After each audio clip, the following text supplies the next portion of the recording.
I am so excited for today's conversation.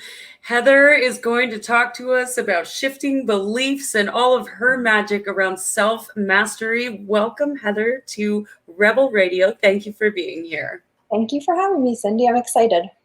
So tell us just a little bit about yourself and a little bit of your journey towards self-mastery. Okay. My journey. The short version. So most of what I think about when I think about when the big part of my journey began was when I opened my first business, and I was 23 or 24. I'd always been kind of overachiever mentality, but never saw myself that way, right? So now I call it super striving, just super strivers. But I opened my business and I started it with like no money, but I looked at my competition as like the big businesses. So it was a day spa, and my competitors were the $1 million day spas, even though I was this tiny one. So I went from just me to 27 employees in a short period of time in a huge building. And so that's the beginning of my decline, we'll say, because it got too big. It was no longer me. I didn't realize. I kept seeing who we couldn't accommodate. We had to get bigger to accommodate. And so I cried every night at dinner, right? But I loved the concept of what I did, so I kept going. And sadly, about I think 7 years ago now, my brother committed suicide, and it hit me because I was like, man, he was so sad and didn't know where to turn. And like, we were here for him, but he didn't even have faith that that was enough. And then it hit me that I had been miserable, like miserable more than a human should be. And I ended up going away. Like I went to Costa Rica for a yoga training, and I was like, I need to figure out what's the deal. So I'd already liked energy work. I already understood the concept. I dabbled in it all, but it hit home when I was like, okay, like we make certain choices based on the experiences that, whether you believe we have control over it and it's a life contract or you don't, we do have choices of how we respond to our circumstances. Absolutely. And so I started to realize I wanted to respond differently because I didn't want to keep going the way that I was going. And then my husband wanted a divorce. And I was like, okay, no, I'm done. I'm totally done. And I say it drastically now because I can make light of it, but like I couldn't also kill myself because my brother already did. I couldn't do that to my family. So like I was kind of pissed because now I had to figure shit out, right? And so, damn it, I have to figure this life out. Yeah. Like, I remember being like, fuck you, Jeff. Why did you get to do it? Like, and now I'm stuck here.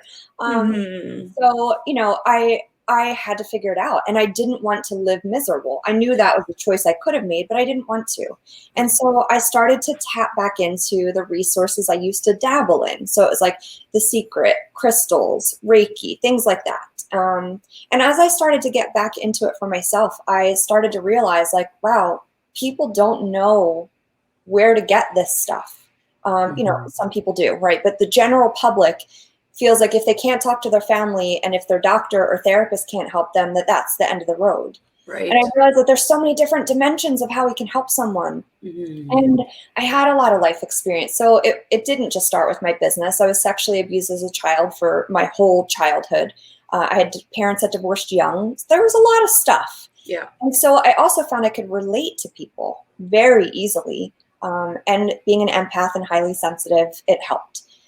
So that's the shortest version that I can give about kind of what started it all. But I am so insanely passionate about it because I lost someone I loved and I lost myself. And when I rediscovered it, it was like, shit, you know what? Yeah, we do have challenges, but they don't have to be so painful. And in all of the search, I found that beliefs had the biggest impact for me. Learning how to clear beliefs, identify them and clear them is what, I mean, like in like seconds, my life would transform. So that's become my thing, my passion. I love that. I love that. And for our listeners who may be going through challenging times or have suffered from abuse as a kid, I mean, we always get to choose, even if it feels like you're in this black hole, we always get the ability to choose it or to live a different experience. I love that you bring that up. Yeah. The first choice is just choosing that you don't have to stay as stuck. If I can, I'm just working with a client right now who's really struggling with grief. The grief then stopped her from taking care of herself. Now she's also struggling with her own health. And everyone around her is like, we just want you to be happy. And I'm like, whoa, put on the brakes. Whoa. There's no way, you can't get there yet. So stop even thinking that that's an option. I just want you to not feel like shit for a minute, right? I'd like to start there.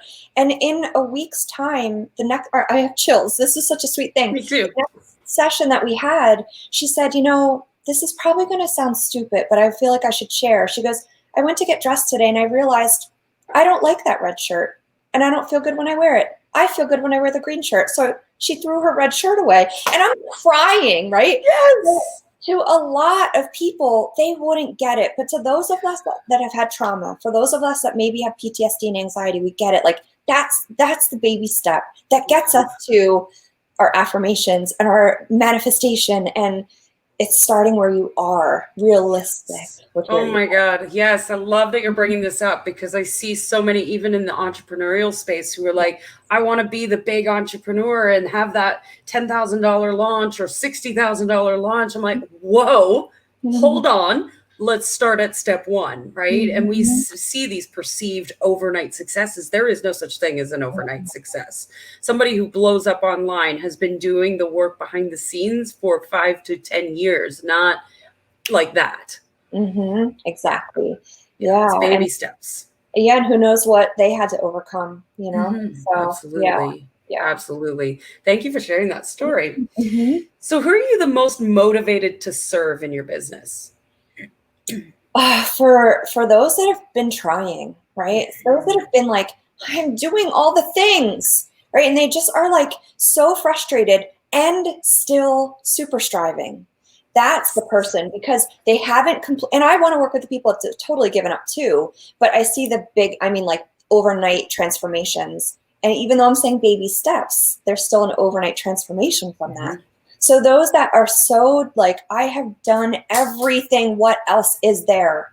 But they still want to keep going. That's my favorite. They're usually pretty down to earth because like the cats walking around sometimes on my computer. So I'm a fairly casual person.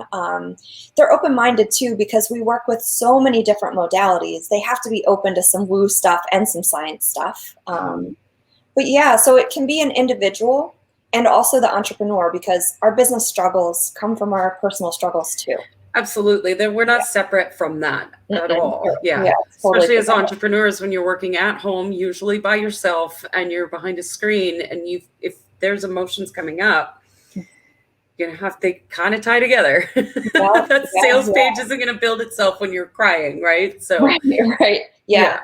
And most of my clients too, it's, there's been some type of emotional abuse or some kind of abuse. And I think why that becomes such a great dynamic for me is that there's a different, not that nobody else does this in the world, but I find that with my clients, there's a level of validation that they've never had before that doesn't give them a moment of going into victimhood. And I think there's a line, right? It's one thing to validate someone and acknowledge that their feelings are appropriate, and another to be like, and come on, let's keep going. Like, let's slow the line down. So yeah. Yeah, give yourself a moment to feel the emotion and then pick yourself back up off the floor. Right, yeah. Absolutely, yeah. So self-mastery is this very vague, subjective term. It's like the definition of success. So what does self-mastery mean to you? Oh, yeah, it is such a big question, and probably depends on the day that you ask me what I might answer. Right. Today, self-mastery is... Sometimes self-mastery is choosing the green shirt over the red shirt. Right, yeah, like just connecting. And that's what I feel the answer is today, is just that really deep connection with yourself. You can master anything when you master yourself. And it's not about your disciplines and your strategies, it's you. Who are you? What do you live for? And not what you think you live for. What are you actually living for? And so many people haven't even been taught how to get that deep. But energetic alignment equals self-mastery, right? This alignment with our purpose, what lights us up, what doesn't light us up, what we want to run away from. That super in-depth knowledge of yourself and connectivity with other people is self-mastery, I think, in the short version of the answer. I love that. Yeah, there's like always the short answer and the long answer, right? I feel like I could just talk about self-mastery for years and never tire of what it actually means, right? Yeah, because then I can go into what I think it means for me. So, and I'll share that example. Self-mastery for me is constantly refining what holds me back, right? And every level, there's a new thing that I have to refine. So my newest is cleaning off my plate, right? Like I don't have to sign up for every webinar, even though they all sound amazing. Like, that's a big step. That's a big step for a super striver to be like, you know what? I'm going to take the fear of missing out. I'm going to pack it up and throw it away for a little bit. That's a level for me. My newest level of self-mastery is being like, I am enough. And I can pick one thing, and I trust that I'm picking the most appropriate thing for right now. Oh, I love that. And no shiny object syndrome. Oh my God. I am the human squirrel. The struggle is real. Oh my goodness. Too real. So how has this level of self-mastery supported you as an entrepreneur? Other than not signing up for every single webinar. Relatability too, right? Like every time I am mastering and learning, it's learning how to take the person the step behind me to their next step, right? So it's in my own self-mastery, it's given me the ability to support more people. So I have more to offer, more value to the world. So I love that. And self-mastery helps us serve more people, which means please more self-mastery. Because then we can help change the world. Oh, it makes me want to cry. I know. So let's talk about the difference between, because as a super striver, I really like that term, by the way. I might just steal that one. Yeah. But as a super striver, myself, a recovering super striver, what's the difference between self-mastery and self-dominance? Oh. Self-mastery takes discernment, right? It takes wisdom. It takes connection, where self-domination is the strongest force takes over.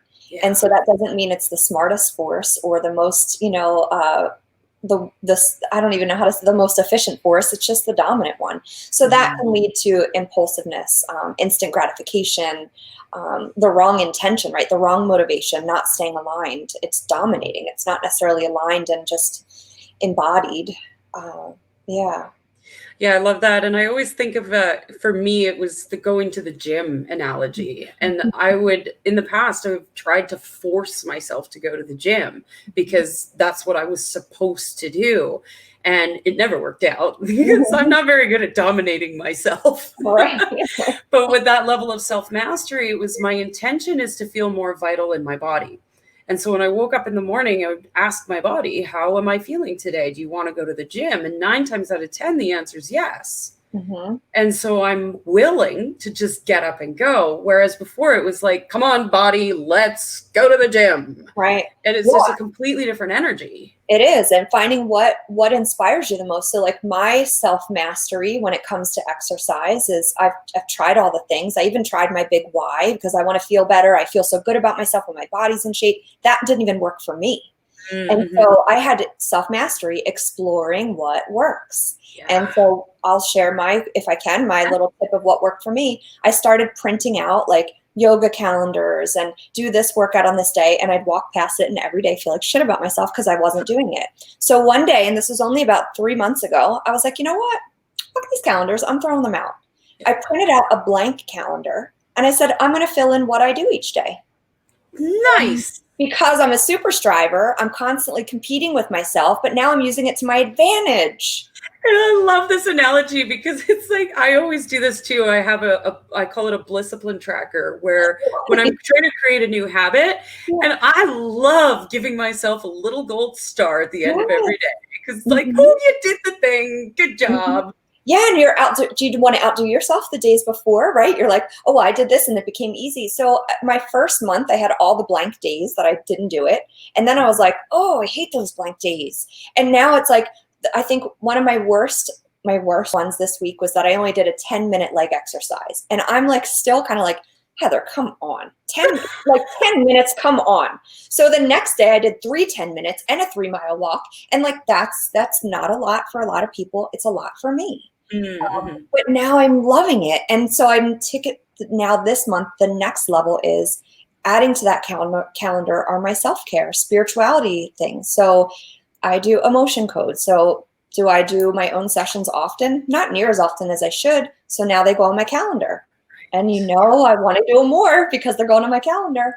So I love that. yeah, wrapping it back, like self-mastery is just not stopping until you find the thing that does motivate you to move in the right direction. Yeah, that works for you because everybody's different, right? Yeah. Some people love the calendars and love the schedules, and some people don't. So I love that. Thank you. Yeah, we're always taught about, like, when you cross something off your list, you get a shot of dopamine, but it wasn't enough for me. For some people, they're like, me. Yeah.